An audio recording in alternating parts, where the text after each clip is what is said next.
It was 4:17 in the morning when the knocking started. Loud, sharp, the kind that doesn't stop until you answer. I was still in my robe when I opened the door and saw two officers standing there, watching me like they already knew how this would end. One of them said my name, slow, measured, and then told me my daughter had called them, said I was a threat.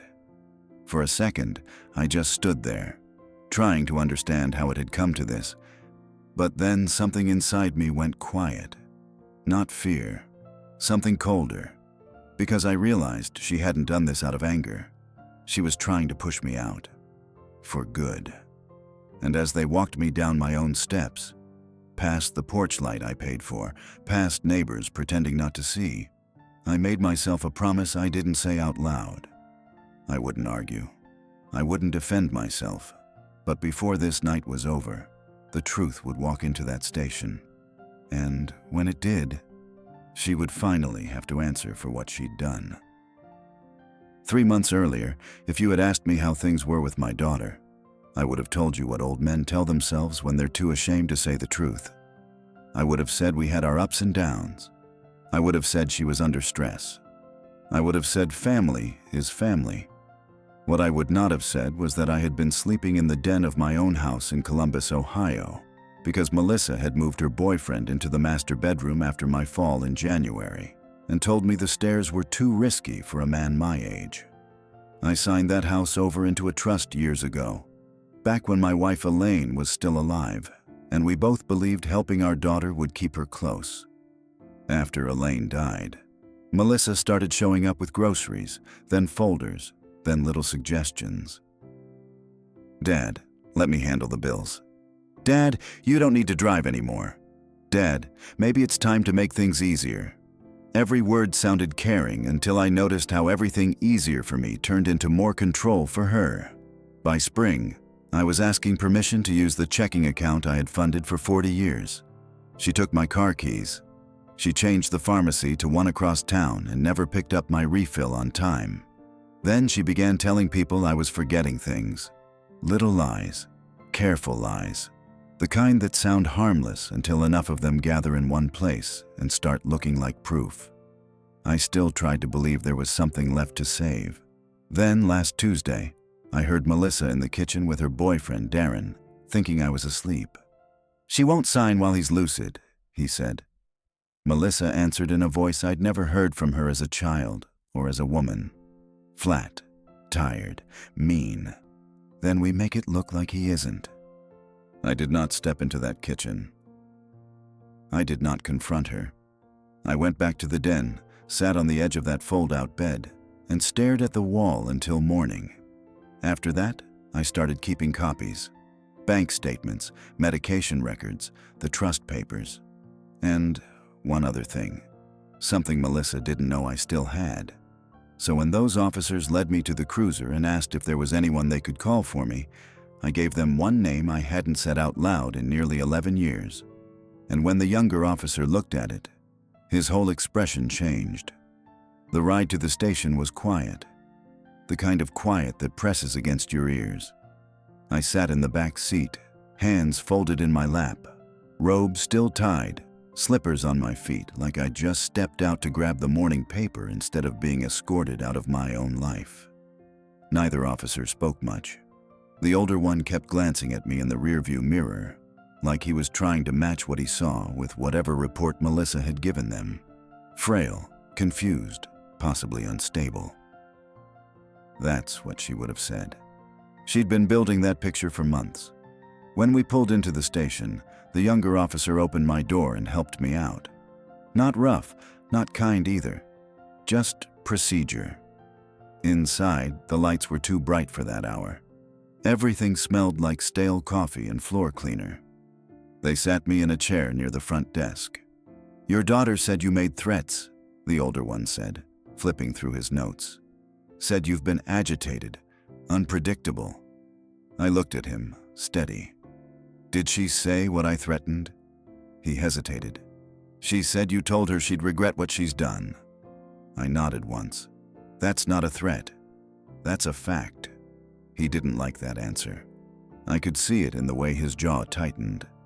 To him, I was either a confused old man or a problem waiting to happen. There wasn't much room in between. They asked me a few more questions: dates, medications, whether I knew where I was. I answered everything clearly. I've kept my mind sharp. Had to. When people start circling what you've built, clarity becomes your only defense. Still, I could feel it slipping. Not my mind, my position. The longer I sat there, the more the story became hers. A concerned daughter, a declining father, a situation handled before it got worse. That's how it works. Quietly, respectably. No one sees the moment a man gets erased. They just accept the explanation afterward. About 20 minutes passed before the desk sergeant came over. Big man, tired eyes. He looked down at the paper in his hand, then at me. "You got someone listed here," he said. "You want us to call him now?" I leaned back slightly, letting out a slow breath. "You already did." He frowned. "What?" I nodded toward the hallway behind him. "He's here." The room shifted before anyone even turned around. It was subtle, but you could feel it. Like the air changed direction. Footsteps echoed from the corridor. Measured, confident, not rushed. The younger officer straightened a little. The older one turned his head, and then he walked in. Suit, no tie. Hair gray at the edges now, but still sharp. Carried himself like a man who didn't wait in lines and didn't get told no. He looked at me first, then at the officers. And when he spoke, his voice was calm, but it carried. "I'm here for him," he said. "And before we go any further, I'd like to know who decided he was the problem." The room didn't move, but everything inside it shifted. The desk sergeant straightened like someone had just walked into a room he wasn't used to sharing. The younger officer stepped back half a pace without realizing it. Even the older one, the one who'd been questioning me, adjusted his stance like he suddenly needed to be more careful with his words. The man didn't raise his voice. He didn't have to. "I asked a question," he said again, calm as ever. "Who made the call to bring him in?" The sergeant cleared his throat. "Sir, we received a report from his daughter. Possible domestic concern, alleged threats." "Alleged," the man repeated quietly, like he was weighing the word in his hand. Then he nodded once. "Good. Then we'll deal in facts." He walked closer, stopping just beside me. I didn't stand. I didn't reach for him. I just looked up, and for the first time that night, I felt something shift back in my favor. He hadn't changed much. Older, sure. Lines around the eyes. But the same steady presence. The same way of looking at a situation like it was already halfway solved. "You all right?" he asked me. "I am now," I said. That was enough for him. He turned back to the officers. "My name is Daniel Mercer. I'm senior vice president at a firm that tends to get involved when situations like this start getting mishandled." The word hung there. Not loud, not aggressive, just precise. The older officer crossed his arms slightly. Defensive. "Sir, we're following protocol." "I'm sure you are," Daniel said. "Which is why I'd like to see the full report. And I'd like clarification on why a man with no record, no prior incidents, and a documented medical history showing full cognitive capacity was removed from his home based on a single phone call." Silence. You could feel it settling into the corners of the room. The younger officer glanced at the sergeant. The sergeant didn't answer right away. He just looked at Daniel like he was trying to place him, or decide how far this was about to go. Meanwhile, I sat there, hands still folded, heart steady. Because this wasn't about intimidation. It was about pressure, applied in the right place. And Daniel knew exactly where to press. "I also want to know," he continued, softer now, "if anyone here bothered to ask why his daughter would make that call tonight." That one landed. The older officer shifted. "She said he's been declining, that he's been making statements that concerned her."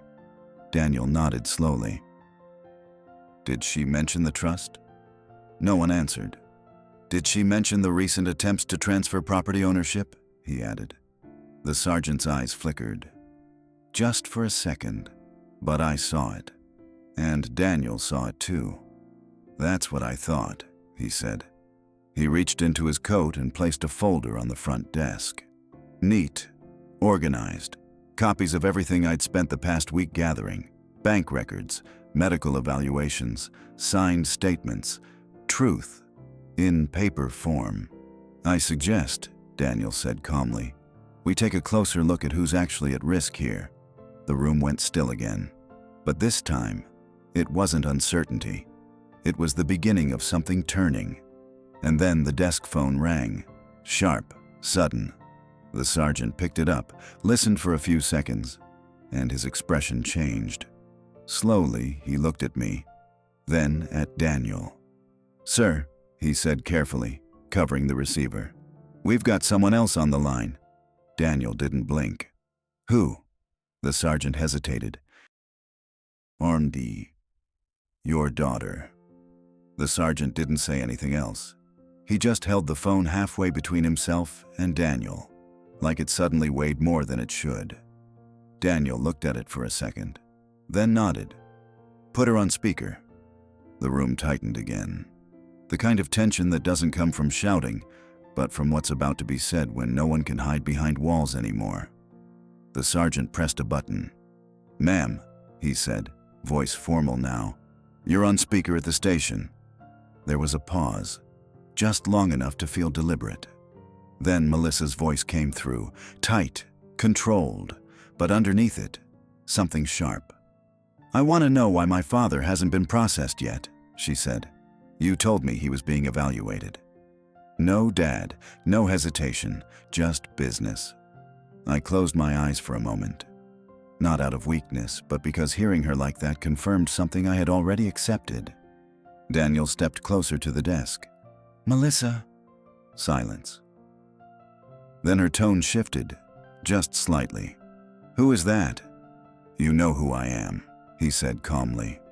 Another pause. Longer this time. "Daniel?" "Yes." The temperature in the room dropped.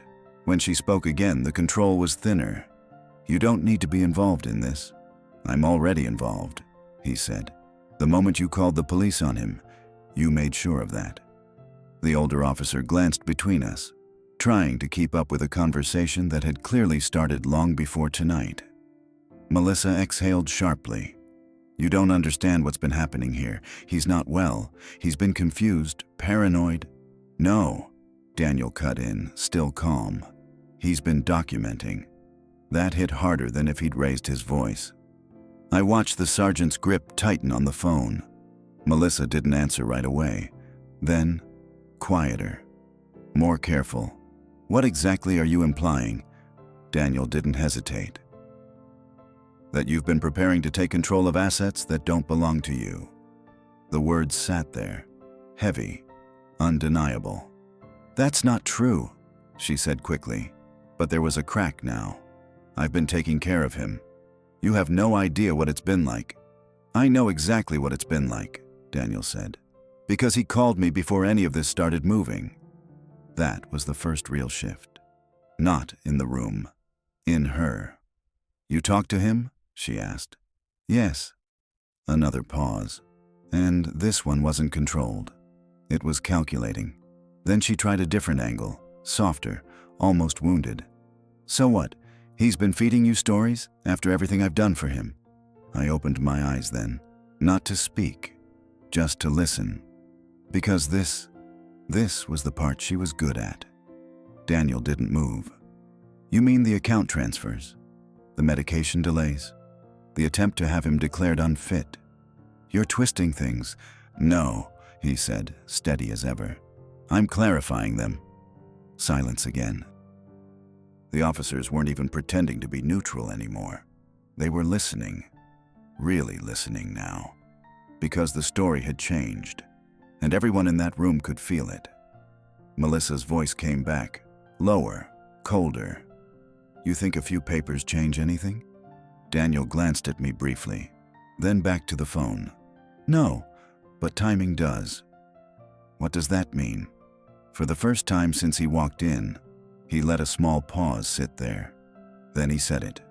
It means you called the police about 30 minutes too late. The words didn't land all at once.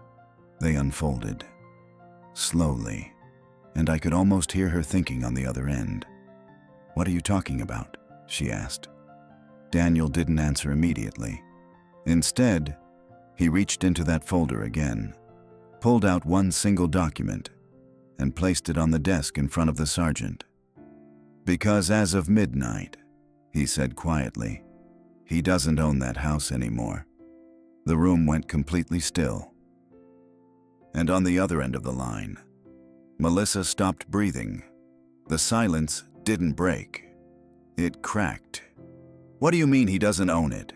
Melissa's voice came back, sharper now, stripped of that careful control she'd been holding on to. Daniel didn't look at the officers. He didn't look at the phone. He looked at me, and for a moment, everything slowed. "Go ahead," he said quietly. I nodded once. My hands weren't shaking. That surprised me. After everything, after months of being pushed into corners, spoken over, managed like I was already gone, I thought this moment would feel bigger. It didn't. It felt final.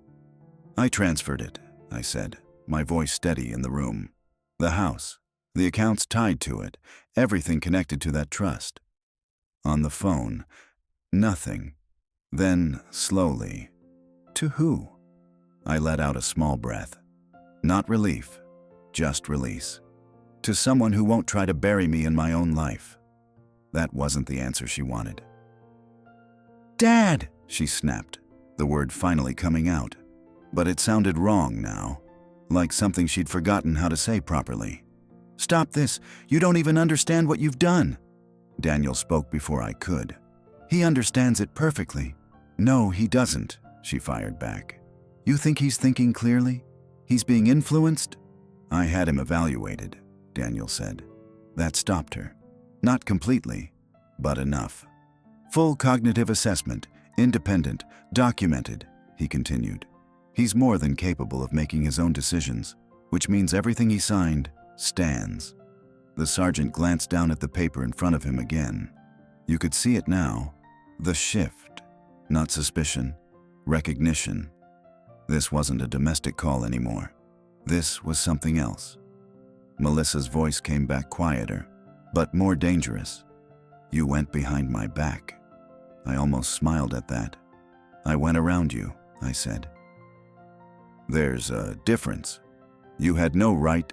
"I had every right," I cut in, not loud, but firm enough that it held. "It was never yours, Melissa. I let you manage things, I trusted you, and you treated that like permission." There it was. The truth. Plain and simple. She didn't respond right away.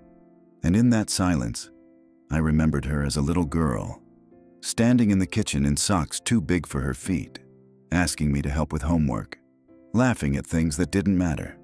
That girl was gone. What was left was someone who had learned how to take without asking.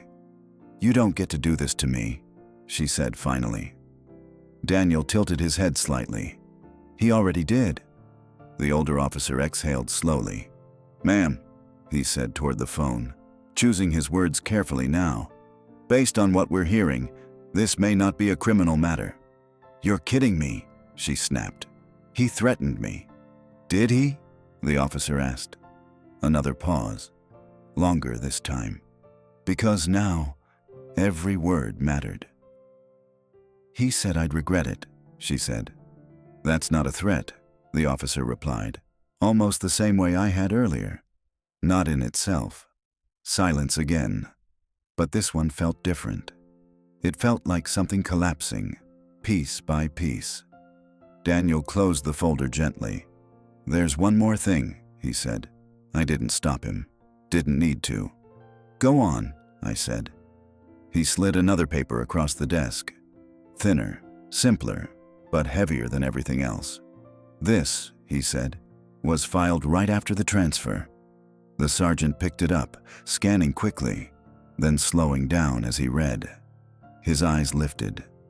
"Sir," he said, looking at me now, "this says you've revoked all prior authorizations." I nodded. All of them. The room held still. The officers. Daniel. Even the hum of the lights seemed quieter. On the phone, Melissa didn't speak. She didn't argue, because she understood. Not just what she'd lost, but what she no longer had access to. And then, after everything, she asked one question. Not angry, not loud. Just empty. Who did you give it to? No one in that room moved. Not the officers, not Daniel, not even me. Because the answer to that question, it wasn't complicated. It just wasn't what she expected. I looked at the phone for a long second, like I could see her standing somewhere on the other end, pacing, trying to hold on to something that was already gone. Then I spoke. I didn't give it to a person, I said. A pause. What? I gave it to a structure you can't touch, I continued. An irrevocable trust, independent oversight, third-party control. The words settled slowly, but when they did, you could feel the weight of them. No, she said immediately. No, you wouldn't do that. That doesn't make any sense. It makes perfect sense, Daniel said quietly. You shut me out, she snapped. I protected what was mine, I answered. That was supposed to be mine eventually. And there it was. Not grief, not concern. Ownership. The room heard it. Every single person. The older officer lowered his eyes slightly, like he didn't want to be part of what he'd just understood. I didn't raise my voice. I didn't need to. Nothing I built was ever meant to be taken, I said. It was meant to be given, to someone who still knew how to see me. Silence. Then, softer, almost careful, she asked, So who? I leaned back in the chair, feeling something settle in my chest. Not anger, not victory. Just a kind of quiet that had been missing for a long time. I named a beneficiary, I said. Daniel didn't look at me this time. He already knew. And? Melissa pressed. I closed my eyes for just a moment, then opened them. And you've never once asked about her, I said. Nothing. Who? She whispered. I let the answer hang there. Just long enough. Then, the station doors opened behind us, not loudly, just enough to pull every head in the room. Footsteps, light, hesitant. I didn't turn right away, but I knew. I'd know that sound anywhere. The sergeant looked past me, his expression shifting again. Confusion this time. Daniel finally turned, and for the first time since he walked in, he smiled, soft, certain. I followed his gaze, and there she was, standing just inside the doorway, eyes wide, taking in the room, taking in me. Older now, but still carrying something familiar, something untouched by all of this. My granddaughter. She took one small step forward. Grandpa? She said. My throat tightened, just a little. I didn't stand. I didn't rush. I just looked at her. And then, slowly, I said, I was wondering when you'd get here. Behind me. The phone slipped slightly in the sergeant's hand. And on the other end of the line, Melissa didn't say a word. If this story meant something to you, subscribe.